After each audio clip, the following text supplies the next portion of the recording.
Salut tout le monde! Si vous avez déjà mis les pieds dans un Cultura ou un jouet club, vous avez sûrement déjà vu le jeu Seven Wonders. C'est un jeu très connu qui a reçu pas moins de 8 prix pour sa grande qualité. Bref, Seven Wonders c'est un jeu vraiment sympathique, mais avec un gros point noir quand t'es en couple et que t'as pas d'amis. Et ouais, on pensait que ça arriverait jamais, et puis 2020 est passé par là.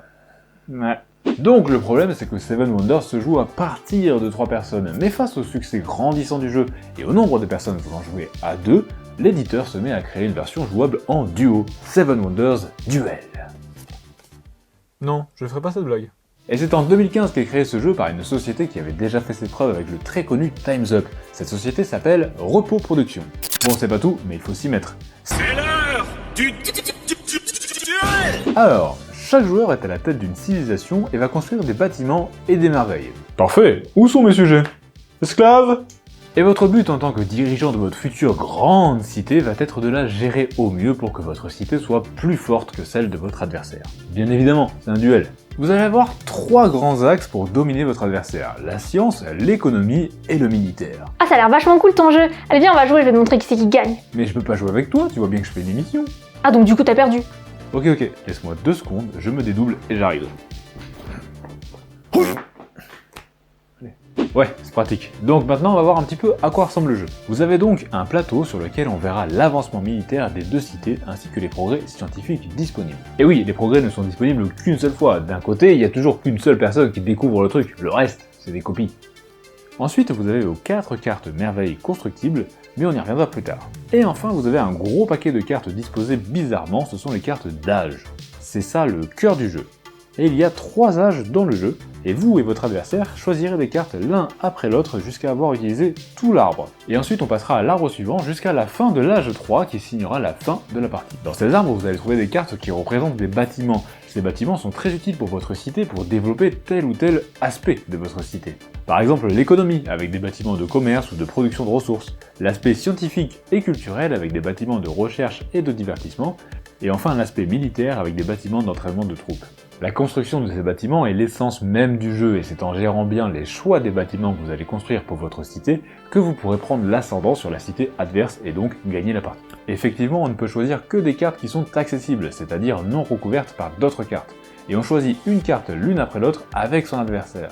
Et il y a donc tout un choix stratégique à faire quand 2 bonnes cartes sont à disposition. Il y a aussi une part de hasard puisque certaines cartes sont face cachée. On les retournera une fois qu'elles sont devenues accessibles. C'est bon, on a mis le plateau en place, on a l'arbre des arbres. Prépare-toi à perdre, c'est parti. On n'a pas choisi les merveilles. Et oui, les merveilles, comme le nom du jeu. Au total, dans le jeu, il y en a 12.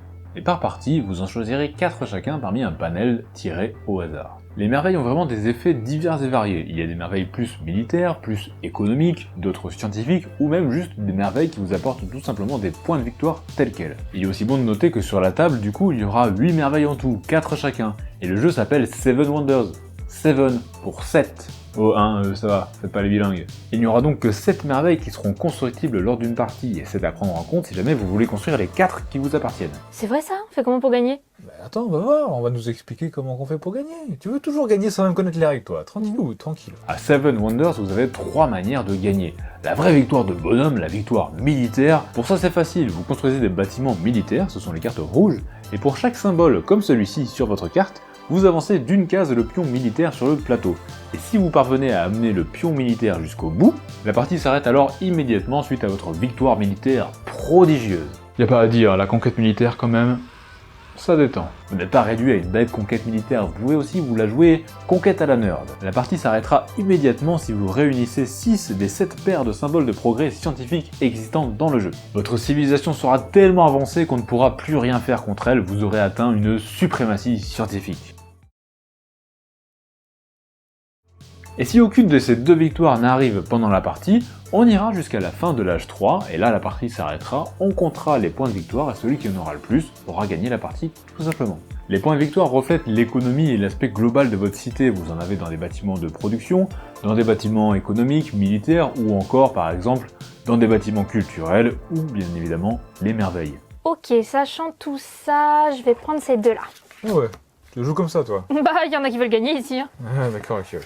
Et ce qui rend ce jeu intéressant et stratégique, c'est la répartition des cartes en âge. Et oui, il y a des spécificités. Par exemple, à l'âge 3, il n'y a plus aucun bâtiment producteur de ressources. C'est-à-dire que si jamais il vous manque une ressource que vous avez besoin pour construire une merveille ou un bâtiment, vous serez obligé d'aller l'acheter à la banque. Il y a également un système de chaînage avec des bâtiments qui sont disponibles à l'âge 1 et 2 qui vous permettront de construire gratuitement de nouveaux bâtiments plus tard puisque vous avez déjà l'ancien. Félicitations, vous êtes l'heureux propriétaire de la taverne et vous avez de la chance, ce mois-ci, grosse promotion. Pour l'achat d'une taverne, on vous offre un phare. Et voilà, j'ai gagné. Ouais, mais c'est parce que t'as eu les meilleures cartes de ressources. Ça, c'est OP, ça. Ouais, Tu c'est peux... ça, non, ouais. mais c'est toujours pareil. Non, t'es toujours nul, pareil. tu es nul, T'as deux Tu meilleures es cartes, nul. c'est tout. T'as eu la chance de les avoir et t'es c'est nul, tout. Ça je va suis pas plus meilleur loin. que toi, et c'est Non. pas de te trouver des excuses. C'est pas une excuse.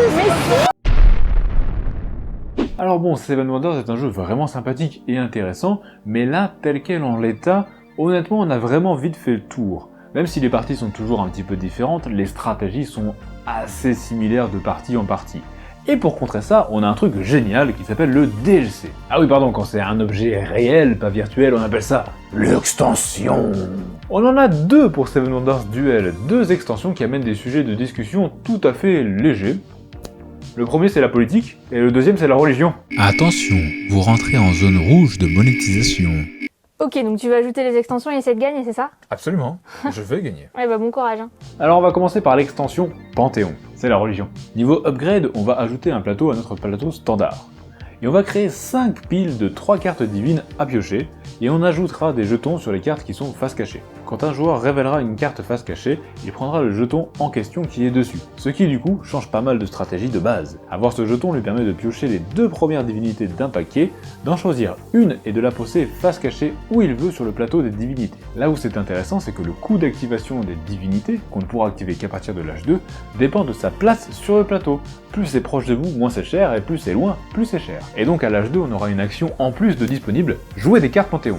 Alors oui, j'ai pas précisé, mais à chaque fois que vous prenez une carte de l'arbre, vous avez 3 options qui s'offrent à vous. La première, c'est de construire le bâtiment en payant son coût en ressources. La deuxième, c'est de vendre le bâtiment à la banque pour avoir des sous en échange. Et enfin, la dernière, c'est de sacrifier la carte pour invoquer une merveille. Oui, j'ai trop joué à Yu-Gi-Oh! Vous aurez donc une action supplémentaire qui sera de ne pas piocher de cartes dans l'arbre des âges, mais d'activer une divinité en payant son coût pour ajouter son effet à votre cité. Il y a un peu de tout, du militaire, économie, point de victoire, comme les merveilles en fait. Petit truc à savoir, les jetons d'allégeance qui étaient disponibles du coup à l'âge 1 sont remplacés par des jetons de prière, et ces jetons de prière offrent des réductions sur le prix des divinités. Anubis, s'il vous plaît, venez m'aider à tout casser pour pas trop cher. Il y a également une carte divinité un petit peu cheatée. Bon, elle coûte 2 fois le prix qu'elle devrait coûter, mais elle vous permet de piocher la première carte de chaque paquet divin et de choisir la divinité qui vous plaît et de la prendre gratuitement tout de suite dans votre cité. This is la porte.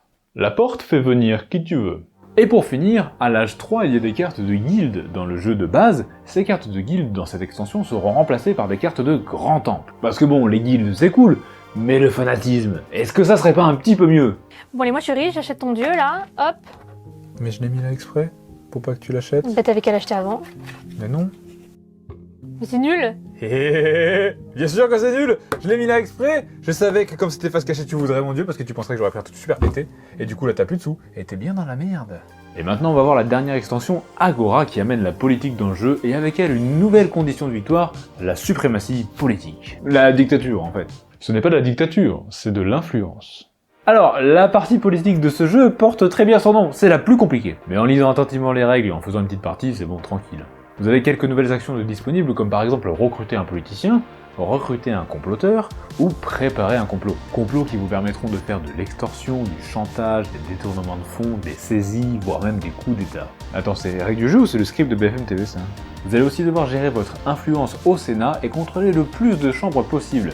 Les chambres de droite, de gauche et du centre. Et si vous faites ça bien et que vous avez assez d'influence dans tout le Sénat, c'est la dictature, victoire politique, c'est terminé. Facile la politique. Cette extension remplace également les sanctions militaires que vous infligez à votre adversaire. Dans le jeu de base, quand vous avancez trop sur le plateau militaire, ce sont des pièces qui sont retirées à votre adversaire. Ici, vous allez d'abord gagner de l'influence au Sénat, puis au deuxième pion militaire, étendre votre influence en enlevant l'influence de votre adversaire dans telle ou telle chambre. Ce qui rend l'attaque politico-militaire plutôt sympathique et forte à jouer. Donc grosso merdo, quand vous jouez avec les deux extensions, vous avez vraiment un jeu très complet.